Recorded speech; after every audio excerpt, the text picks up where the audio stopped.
Inihayag ngayon ni Pangulong Bongbong Marcos na tiyak na may i-endorso siyang kandidato sa pagkapangulo para sa election 2028 na tatapat sa nagdeklara ng si Vice President Sara Duterte. May napili na kaya siya? Nakatutok si Ivan Mayrina. Ngayong wala ng 2 taong natitira sa kanyang termino, tinanong si Pangulong Bongbong Marcos tungkol sa 2028 presidential elections nang humarap siya sa grupo ng foreign journalists. Mag-i-endorso ba siya ng makakalaban ni Vice President Sara Duterte na nagdeklara ng tatakbo? I will certainly endorse a candidate in the 2028 elections. Who that is, I cannot tell you because even I don't know. So, maaga pa eh. It's a little early for that. And we don't know. We only have, so far, we have only one person who has thrown their hat in the ring. Sa gitna ng mga naglilitawang survey, sinabi ng Pangulo na marami pang mangyayari sa politika. No. I don't really worry about surveys, quite frankly. It doesn't make any difference to me.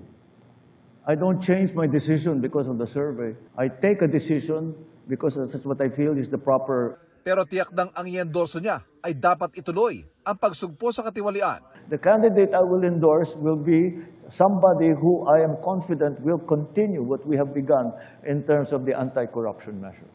Kaya hininga ng reaksyon ng foreign media ang Pangulo ng update laban sa dating speaker at pinsang si Martin Romualdez na binanggit niya sa kanyang latest State of the Nation address. We leave it to the Ombudsman and now that you've asked me, I'll give him a call and see ask him how is it going.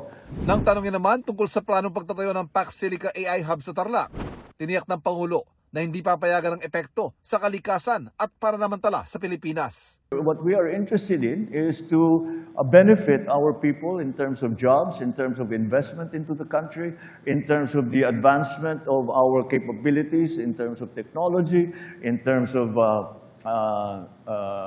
training, reskilling. Hindi rin daw paglayo sa China ang planong pagtatayo ng Pax Silica. Katunayan, bukas ang Pilipinas at umuusad daw ang usapan para sa joint exploration sa pagitan ng Pilipinas at China sa pinag-aagawang teritoryo. Kailangan lang linawin kung paano magiging sister ito. The Philippines needs additional supplies of oil and gas, and we need to explore the possibilities. Ayon sa Pangulo, kapayapaan at stability ang habol ng Pilipinas sa West Philippine Sea. Kaya naman nariyan ang kasunduan ng paglalabas ng abiso tuwing magsasagawa ng resupply sa BRP Sierra Madre. Hindi raw ito paghingi ng permiso.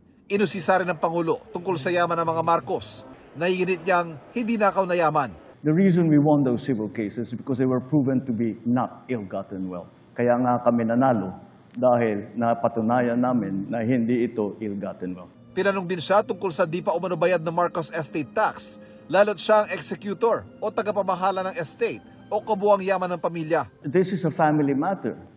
The matters of state and governance are 1,000 times more important than any family matter. I've left it to the lawyers.